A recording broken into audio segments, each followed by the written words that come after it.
नमस्ते। कक्षा 7 हिंदी साहित्य। ताई।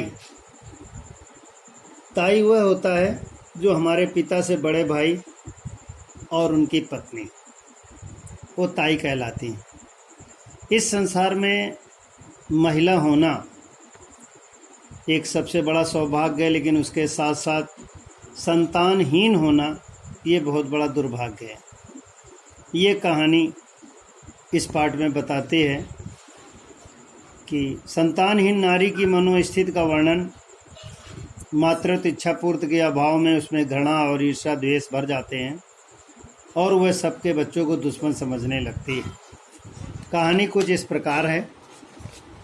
ताऊ जी, हमें रेलगाड़ी ला दोगे? कहता हुआ एक 5 वर्ष का बालक बाबू रामजी दास की ओर दौड़ा। बाबू साहब ने दोनों बाँह फैलाकर कहा, हाँ बेटा, ला देंगे। बालक को गोद में उठाकर उसका मुंह चूमकर बोले, क्या करेगा रेलगाड़ी का?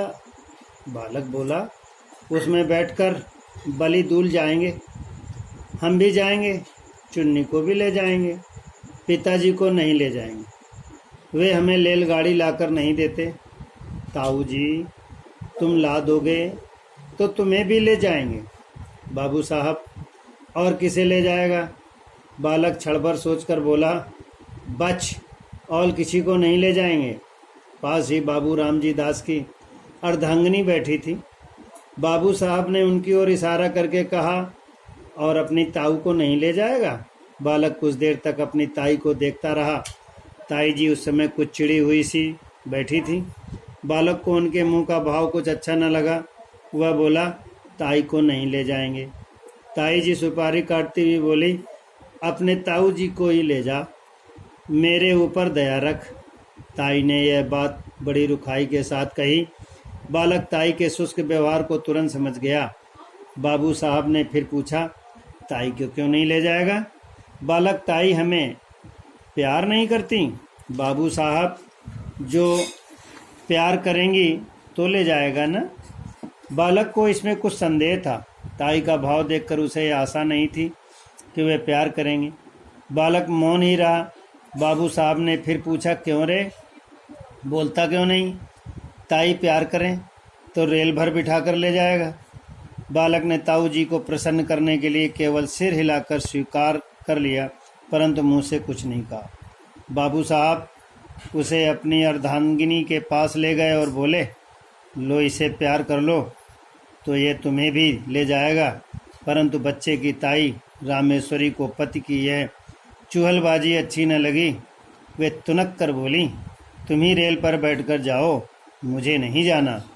बाबू साहब ने रामेश्वरी की बात पर ध्यान नहीं दिया। बच्चे को उनकी गोद में बिठाने की चेष्टा करते हुए बोले, प्यार नहीं करोगी तो फिर रेल में नहीं बिठाएगा, है ना मनोहर? मनोहर ने ताऊ जी की बात का कोई उत्तर नहीं दिया। उधर ताई ने मनोहर को अपनी गोद में धकेल दिया। मनोहर नीचे गिर पड़ा। शरीर पर तो चोट नहीं लगी, पर हृदय पर चोट लगी। बालक रो पड़ा। बाबू साहब ने बालक को गोद में उठा लिया, चूम कर पुचकार कर चुप कराया और कुछ पैसे तथा रेलगाड़ी ला देने का वचन देकर छोड़ दिया। बालक मनोहर भयपूर्ण दृश्य अपनी ताई की ओर ताकता हुआ उस स्थान से चला गया। मनोहर के चले जाने के बाद रामजी दास रामेश्वरी से बोले, तुम्हारा ये व्यवहार कैसा? बच्चे को धकेल दिया, अगर चोट लग जाती तो? रामेश्वरी मुंह लटकाकर बोली, लग जाती तो अच्छा होता, क्यों मेरी खोपड़ी पर लाद रहे थे? आप ही तो उसे मेरे ऊपर डाल रहे थे और आप ही सब ऐसी बातें करते हैं। बाबू साहब कुड़कर बोले, इसे खोपड़ी पर लादना कहते हैं। रामेश्वरी बोली, और नहीं तो किसे कहते हैं? तुम्हें तो अपने आगे किसी का सुख दुख सूझता ही नहीं, न जाने कब किसका जी कैसे होता है। तुम्हें इन बातों की कोई परवाह नहीं, बस अपनी चुहल से काम। बाबू साहब बच्चों को प्यारी प्यारी बातें सुनकर तो चाहे जैसा ही हो प्रसन्न हो ही जाता है, मगर तुम्हारा हृदय न जाने किस धातु का बना हुआ है।